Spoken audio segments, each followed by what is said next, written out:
Kayo ang dahilan kung bakit di ako sumuko sa mga bagay na kung ba't ang luha ko'y tumulo. Ito ang mensahe ko upang aking ipahatid sa mga tropa, kaibigan, kapangkat at kapatid. Pasasalamat kong kay tagal ko nang gustong sabihin. Ang puso ko ang gumawa nitong aking awitin. Para sa inyong lahat, ito ang tanging paraan sa mga taong para sa akin ay palaging nandyan. Hambog.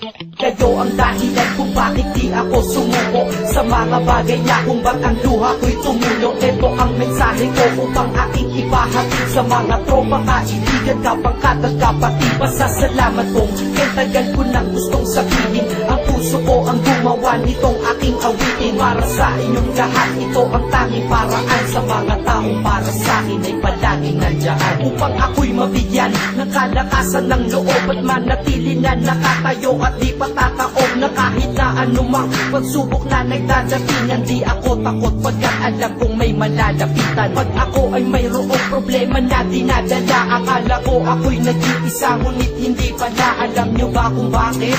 Kasi andyan sila, handa na iabot ang tulong nagmula sa kanila. Walang reklamo at walang hinihingi na kapalit. Kaya di lang kaibigan turing ko kundi sang malapit na kapatid. Sila'y kinikilala kong ikalawa na pamilya. Wag ko daw isiping mag-isa ka pa. Dahil sila'y aking sanggalan, di ako pinabayaan. Damahin ko kalungkutan, di nila pinapayagan. Kung wala kayong lahat kaibigan ko, marahil wala na rin ako. Ngunit nandito pa ako dahil kayo ang dahilan kung bakit di ako sumuko sa mga bagay na kung ba't ang luha ko'y tumulo. Ito ang mensahe ko upang aking ipahatid sa mga tropa, kaibigan, kapangkat at kapatid. Pasasalamat kong kay tagal ko nang gustong sabihin. Ang puso ko ang gumawa nitong aking awitin. Para sa inyong lahat, ito ang tanging paraan sa mga taong para sa akin ay palaging nandyan. At di kayo nawawala at di ako tinalikuran. Yan ang dahilan kung bakit hindi ko kinalimutan ang aking pinagmulan. Pakikisama nangunguna pag nakita ka ng tropa, sasabihin shot ka muna. Pag nabadrip sa pamilya, lalabas ka lang ng bahay. Lakad lang ng konti, andyan sila at merong tagay na inyong pagsasaluhan at inyong pinapaikot. Simpleng tulong yan nilang unti-unting pinapalimot. Ang problema mong pasan-pasan sa mga pangyayari sa tahanan o sa pera o kahit pa sa babae. Kahit sa gulo o away, tila pa mga sundalo. Di pwedeng maiwan ang isa, manalo o matalo. Ganyan ang kaibigan ko, mas kilala bilang barkada. Kung ako'y mamamatay na bukas, ako'y handa na. At kung may ikalawang mundo o buhay para sa akin,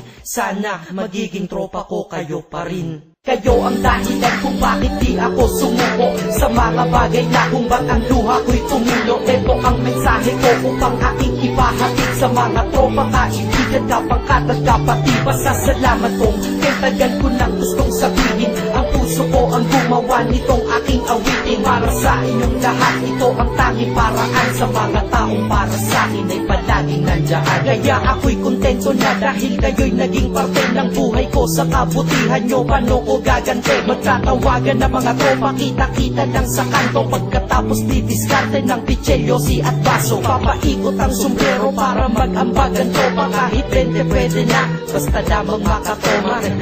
Ganito kami, at least magkakaramay. Kaya wag kang magtaka kung ba't masasaya ang tambay. Dahil tambay ay binubuo ng samahan na tunay. May kaibigang adik, mabait, iba ay merong sungay. Oo, iba-iba ang aming mga katauhan, pero iisa ang grupo pag sa trip at kagaguhan. Pag ika'y nalulungkot, kanino ka ba lumalapit? Pag nais mong bumitaw, kanino ka ba kumakapit? At kanino ka lumapit sa oras ng kagipitan?